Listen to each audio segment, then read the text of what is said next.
ایک بار جبرائیل علیہ السلام نبی کریم کے پاس آئے تو آپ صلی اللہ علیہ وآلہ وسلم نے دیکھا کہ جبرائیل کچھ پریشان ہے۔ آپ نے فرمایا جبرائیل کیا معاملہ ہے کہ آج میں آپ کو غم زدہ دیکھ رہا ہوں؟ جبرائیل نے عرض کی اے محبوب، کل میں اللہ پاک کے حکم سے جہنم کا نظارہ کر کے آیا ہوں۔ اس کو دیکھنے سے مجھے پہ غم کے آثار نمودار ہوئے ہیں۔ نبی کریم نے فرمایا جبرائیل مجھے بھی جہنم کے حالات بتاؤ۔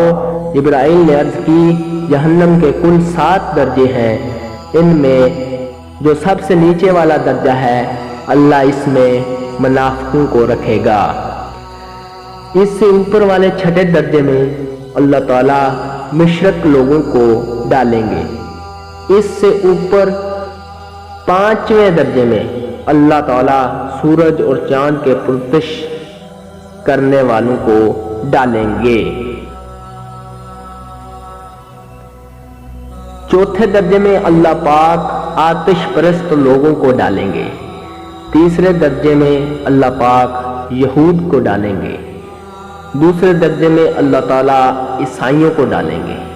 یہ کہہ کر جبرائیل علیہ السلام خاموش ہو گئے تو نبی کریم صلی اللہ علیہ وسلم نے پوچھا جبرائیل آپ خاموش کیوں ہو گئے؟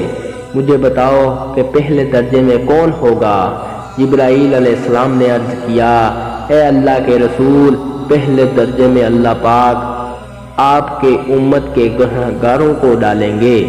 جب نبی کریم صلی اللہ علیہ وسلم نے یہ سنا کہ میری امت کو بھی جہنم میں ڈالا جائے گا تو آپ بے حد غمگین ہوئے اور آپ نے اللہ کے حضور دعائیں کرنا شروع کی۔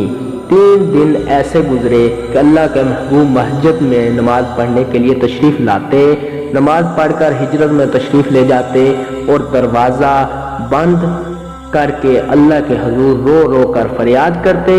صحابہ حیران تھے کہ نبی کریم پہ یہ کیسی کیفیت طاری ہوئی ہے، مسجد سے ہجرے جاتے ہیں، گھر بھی تشریف لے کر نہیں جا رہے۔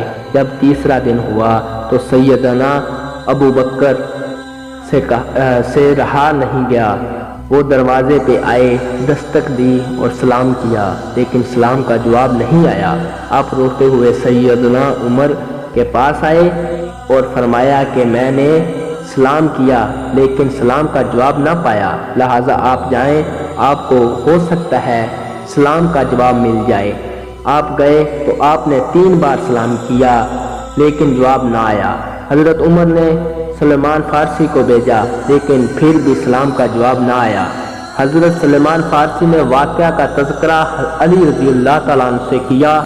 انہوں نے سوچا کہ جب اتنی عظیم شخصیات کو سلام کا جواب نہ ملا تو مجھے بھی خود نہیں جانا نہیں چاہیے، بلکہ مجھے ان کی نور نظر بیٹی فاطمہ اندر بھیجنی چاہیے۔ لہذا آپ نے فاطمہ رضی اللہ تعالیٰ عنہا کو سب احوال بتا دیا۔ اب ہجرے کے دروازے پہ آئیں، ابا جان السلام علیکم۔ بیٹی کی آواز سن کر محبوب کائنات اٹھے، دروازہ کھولا اور سلام کا جواب دیا۔ ابا جان آپ پر کیا کیفیت ہے کہ 3 دن سے آپ یہاں تشریف فرما ہیں؟ نبی کریم نے فرمایا کہ جبرائیل نے مجھے آگاہ کیا ہے کہ میری امت بھی جہنم میں جائے گی۔ فاطمہ بیٹی مجھے اپنی امت کے گناہگاروں کا غم کھائے جا رہا ہے اور میں اپنے مالک سے دعائیں کر رہا ہوں کہ اللہ ان کو معاف کر اور جہنم سے بری کر۔ یہ کہہ کر آپ پھر سجدے میں چلے گئے اور رونا شروع کیا، یا اللہ میری امت، یا اللہ میری امت کے گناہ گاروں پہ رحم کر، ان کو جہنم سے آزاد کر۔